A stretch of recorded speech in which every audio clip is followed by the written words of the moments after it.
Media वालों को message दे देती हूँ।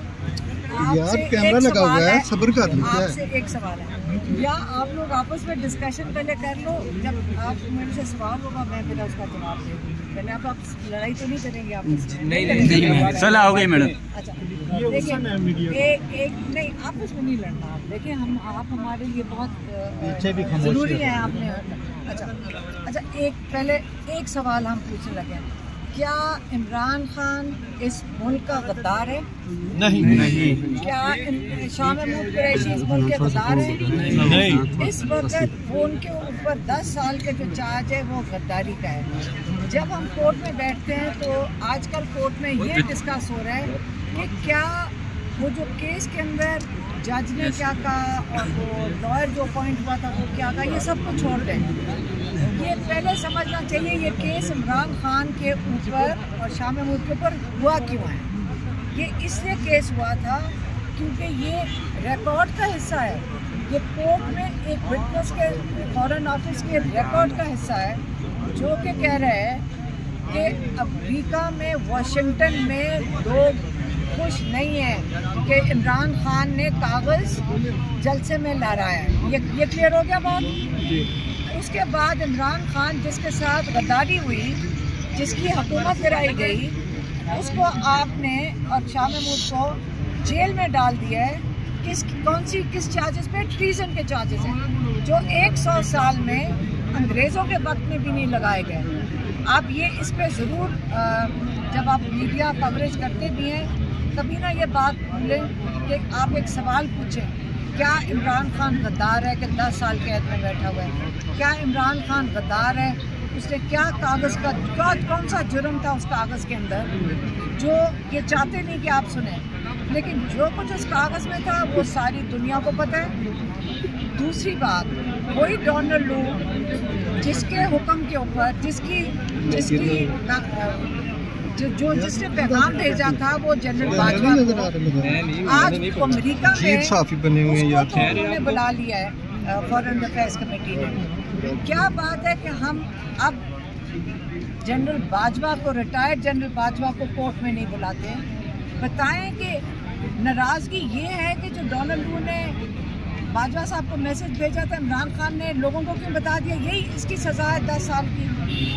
पहले आप केस 100 दिन भी यहाँ बैठे रहें, पहले उसका जो निचोड़ है वो आपको पता होना चाहिए। और इंशाल्लाह हम यहाँ लॉयर्स को देख के बहुत खुश हुए हैं। आज लॉयर बहुत आए हुए हैं, माशाल्लाह रौनक लगी हुई है, और मेंबर ऑफ पार्लियामेंट आए हैं। दूसरी बात, जब कोर्ट रूम के अंदर हम आज गए हैं, आधा कोर्ट रूम तो कोशिश की गई थी पुलिस वालों से भर दिया ताकि आपके एमपीएस, पीटीआई के एमपीएस, एमएनएस और लॉयर्स अंदर ना बैठ सकें। आज तो इतनी पुलिस अंदर बैठा दी थी वो जज साहब ने कोर्ट रूम में कि आज इसलिए सारों को बाहर खड़े होना पड़े। तो मेरी अपील होगी आमिर फारूक साहब के पास कि प्लीज़ ना घबराएं। ये सारे लॉयर्स और एमपीएस ये वो लोग हैं जो पाकिस्तान के सबसे ज़िम्मेदार कम्युनिटी है। ये वहाँ जाते हैं पार्लियामेंट में, ये पाकिस्तान की मुस्तकबिल का ख्याल रखने वाले लोग हैं, इन्होंने उसका तहफ़्फ़ुज़ करना है। ये कैसे हो सकता है कि आपको 50-60 पुलिस वालों को कोर्ट रूम के अंदर सीटों पे भरना पड़े? मत घबराएं, हम आपको रीश्योर करते हैं, कोई नारा आपके खिलाफ नहीं लगेगा। आप बिल्कुल इस चीज़ से ना घबराएं कि नारा लगेगा। कोई एमपीए, कोई एमएनए, कोई लॉयर आपको कोर्ट रूम में कुछ नहीं कहेंगे। हम आपसे वादा कर रहे हैं, प्लीज़ आइंदा के लिए आप प्रोसीडिंग्स के दौरान 50-60-70 पुलिस वालों को कोर्ट रूम से बाहर रखें और मंडे को इंशाल्लाह और हम ये दोबारा केस चलेगा।